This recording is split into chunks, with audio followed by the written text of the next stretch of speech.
Saya akan mempraktekkan gerakan stretching. Yang pertama,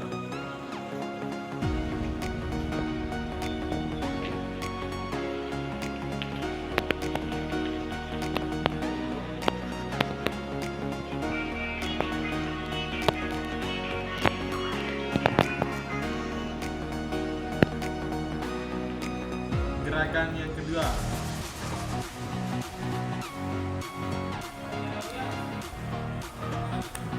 Selanjutnya, pertama, satukan kedua telapak tangan bersatu di sini dan taruh di belakang dan dorong secara perlahan-lahan, lalu dorong badannya keluar hingga tahan 3 detik.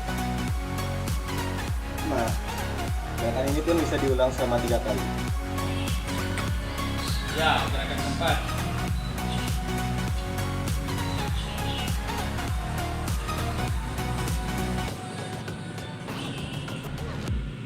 Ya.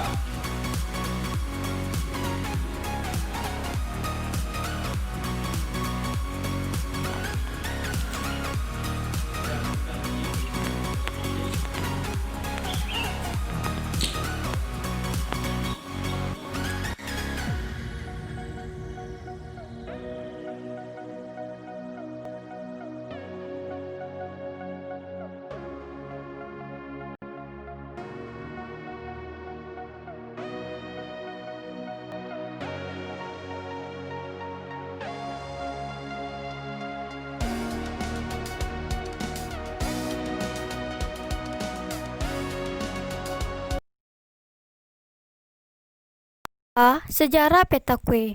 Petakwe diucapkan petaka dalam bahasa Prancis adalah suatu bentuk permainan blaulis yang tujuannya melempar bola besi sedekat mungkin dengan bola kayu yang disebut skornet dan kaki harus berada di lingkaran kecil. Permainan ini biasa dimainkan di tanah keras atau minyak, tapi juga dapat dimainkan di rerumputan, pasir, atau permukaan tanah lain. Permainan sejenis adalah bocce dan blaulis. Pada awal abad ke-6 Masehi, orang Yunani kuno telah memainkan permainan melempar koin, batu datar, dan bola batu, disebut spiritis. Bangsa Romawi kuno memodifikasi permainan dengan menambahkan target yang harus didekati sedekat mungkin. Variasi Romawi dibawa ke provinsi oleh tentara Romawi dan pelaut. Sebuah makam Romawi di Flores menunjukkan orang bermain game ini membungkuk untuk mengukur poin. Dalam perkembangannya, setelah itu masyarakat Roma menggantikan bola batu dengan bola kayu dengan kuku untuk memberi mereka bobot yang lebih besar. Pada abad pertengahan Erasmus menyebut permainan itu sebagai globlurum. Tetapi selanjutnya menjadi dikenal sebagai blue atau bola, dan itu dimainkan di seluruh Eropa. Raja Harry III dari Inggris melarang permainan itu dan menggantikannya dengan pemana. Dan di abad 14, Scarlet IV dan Scarlet V dari Prancis juga melarang olahraga untuk rakyat jelata. Namun, dalam abad ke-17 adalah larangan tersebut dicabut.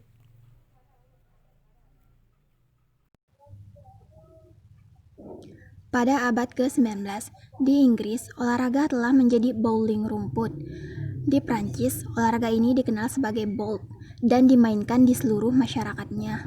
Para maisonnier seniman Prancis membuat 2 lukisan menunjukkan orang-orang bermain game, dan Honoré de Belkes dijelaskan pertandingan di La Comédie Humaine. Di Prancis Selatan telah berevolusi menjadi jeu provençal, mirip dengan petanku, kecuali bahwa lapangan lebih besar dan permainan menjalankan 3 langkah sebelum membuang bola. Permainan ini dimainkan di desa-desa di seluruh provinsi, biasanya pada kotak tanah di bawah naungan pohon. Petanque dalam bentuk yang sekarang ditemukan pada tahun 1907 di kota La Ciotat dekat Marseille oleh pemain Linonsi Prancis bernama Jules Bolt Lenoir. Panjang pita atau lapangan dikurangi oleh sekitar setengah dan pengiriman bergerak diganti dengan yang stasioner. Turnamen petanque pertama dengan aturan baru diselenggarakan pada tahun 1910 oleh Ernest Saudara dan Joseph Vitiot, pemilik sebuah kafe di La Ciotat. Setelah itu, olahraga tumbuh dengan kecepatan tinggi dan segera menjadi bentuk yang paling populer dari Bolt. Federasi Internasional Petanque, Federation Internationale de Petanque, FIDE terbukti didirikan pada tahun 1958 di Marseille dan memiliki sekitar 600 anggota di 52 negara.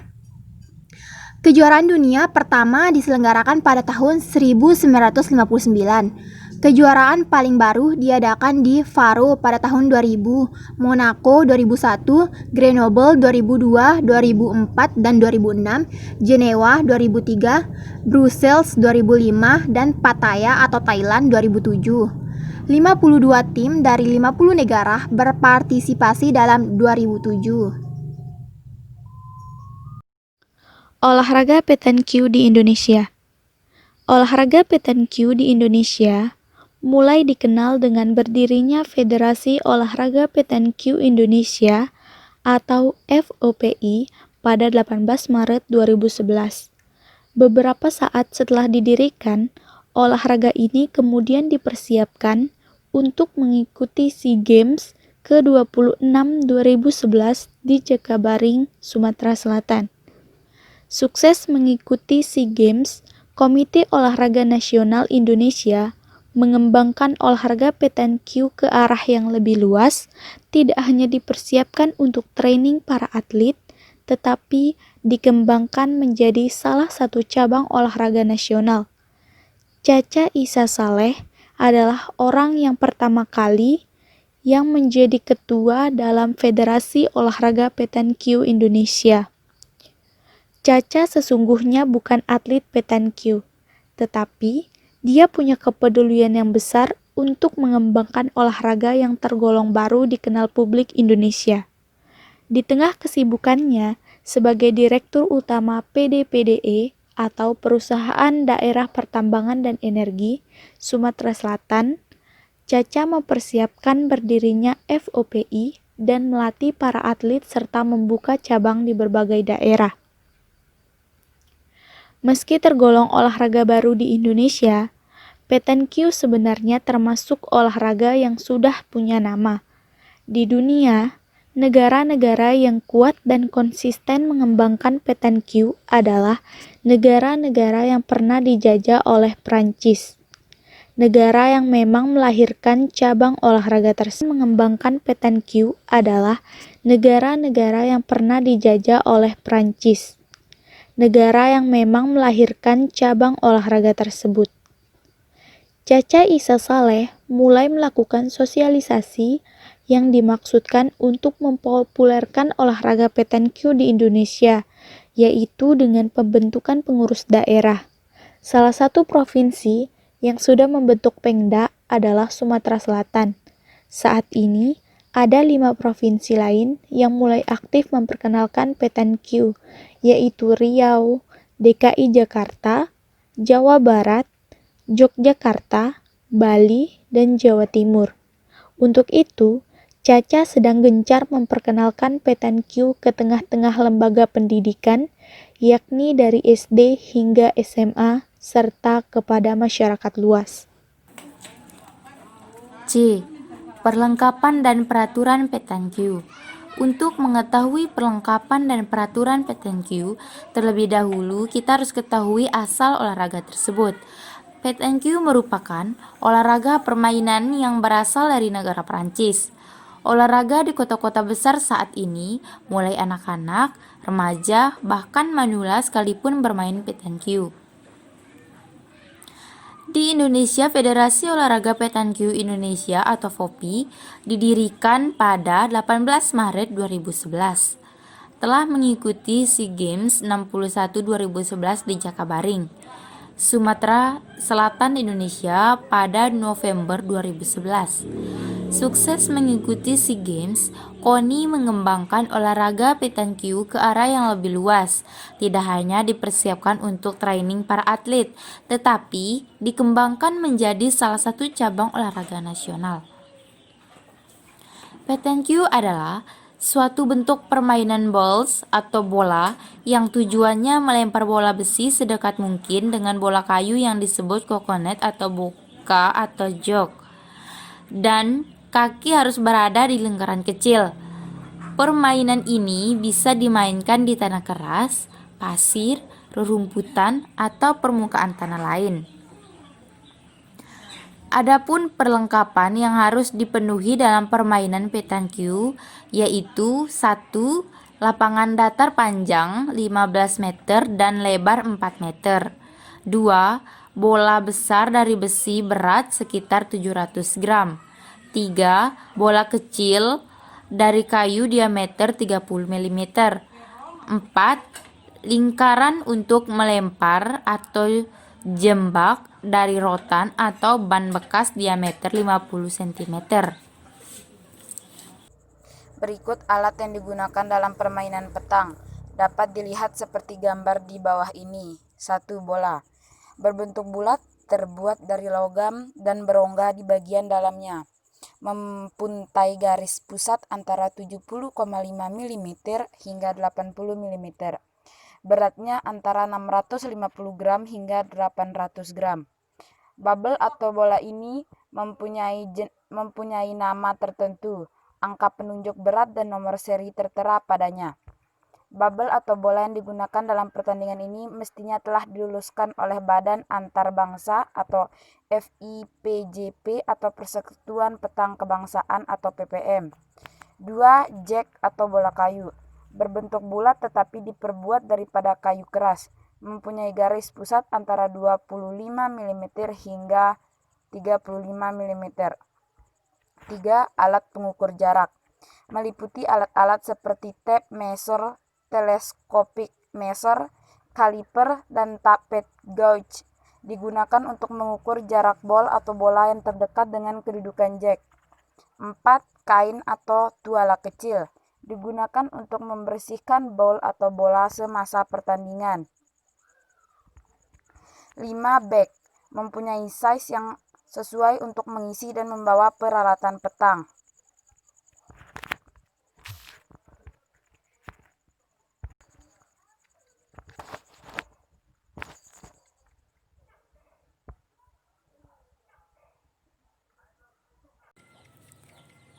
Teknik dasar dalam permainan petanque antara lain: A. Lemparan untuk menuju titik sasaran atau throwing for pointing. Meliputi 1. Roll atau lemparan dengan menggelinding bola ke tanah. Kedua, soft lob atau lemparan setengah parabol. Ketiga, high lob atau lemparan tinggi parabol. Yang ke B, lemparan untuk menembak atau throwing for shooter.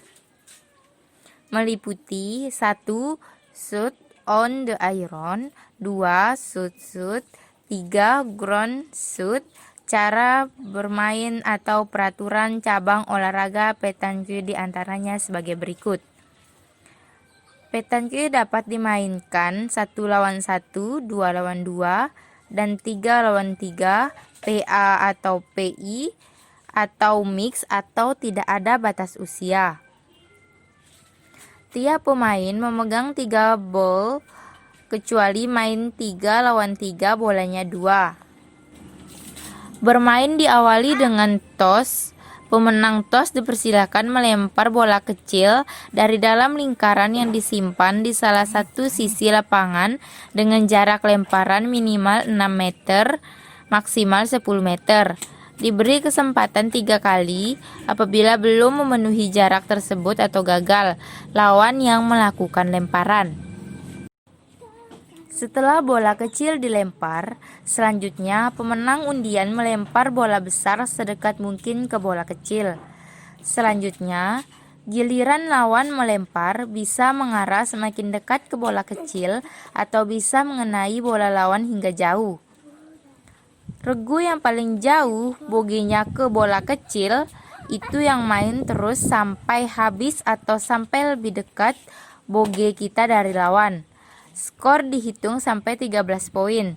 Siapa saja regu yang pertama mendapatkan poin 13, dialah yang menang.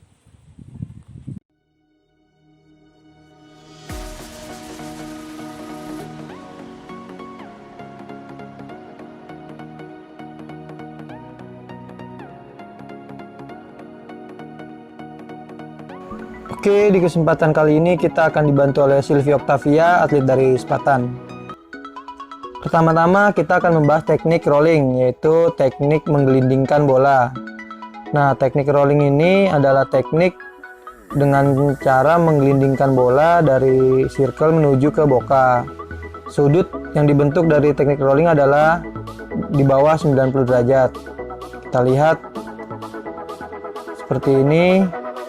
Gerakan lambatnya kita lihat bola keluar di bawah dari 90 derajat. Nah, itu adalah teknik rolling. Kita akan ulang lagi, sekali lagi. Ya, seperti itu. Apabila dilihat dari samping, teknik rolling akan membentuk kurva hanya naik sedikit, tidak tinggi. Kita lihat, ya, hanya membentuk parabol sedikit, tidak terlalu tinggi. Bola itu jatuhnya itu di antara 3 sampai 4 meter dari jack. Nah, kita lihat. Nah, seperti itu. Jatuhnya 3 sampai 4 meter dari jack atau di bawah jack. Oke, kita lihat gerakan selanjutnya. Nah, ini ya, bola keluar jauh atau 3 sampai 4 meter dari jack, dia berhenti tepat dekat dengan jack. Selanjutnya kita akan membahas efektivitas dari teknik lemparan rolling. Nah, teknik lemparan rolling sangat cocok digunakan di lapangan yang datar dan juga tidak banyak kerikil, karena dengan lapangan datar dan tidak banyak kerikil, bola kita akan lurus ke depan, tidak ada yang menghalangi. Jadi tidak ada yang membuat bola kita bisa belok ke kiri atau ke kanan. Oke, kita lihat. Nah, seperti itu. Selanjutnya, yang kedua, kita akan membahas teknik half lob atau yang biasa kita sebut semi. Nah, teknik semi atau half lob ini bentuk sudut yang dibentuk dari lemparan kita kurang lebih 90 sampai 110 derajat. Tidak lebih dari itu. Nah, di ciran tuh kita lihat gerakan lambatnya, ya, bola keluar di sudut 90 derajat dan ada follow through di sudut 110 derajat. Oke, kita ulang sekali lagi, kita perhatikan. Ya, seperti itu. Itu adalah contoh gerakan teknik half lob. Nah, dari samping, kurva yang dibentuk dari lemparan teknik half lob adalah semi parabol, tidak terlalu tinggi dan juga tidak terlalu rendah. Nah, seperti kurva yang dibuat di gambar. Seperti itu teknik yang digunakan saat kita ingin menggunakan lemparan semi atau half lob. Nah, biasanya teknik half lob atau semi ini jatuhnya bola atau titik landingnya itu di antara 2 sampai 3 meter.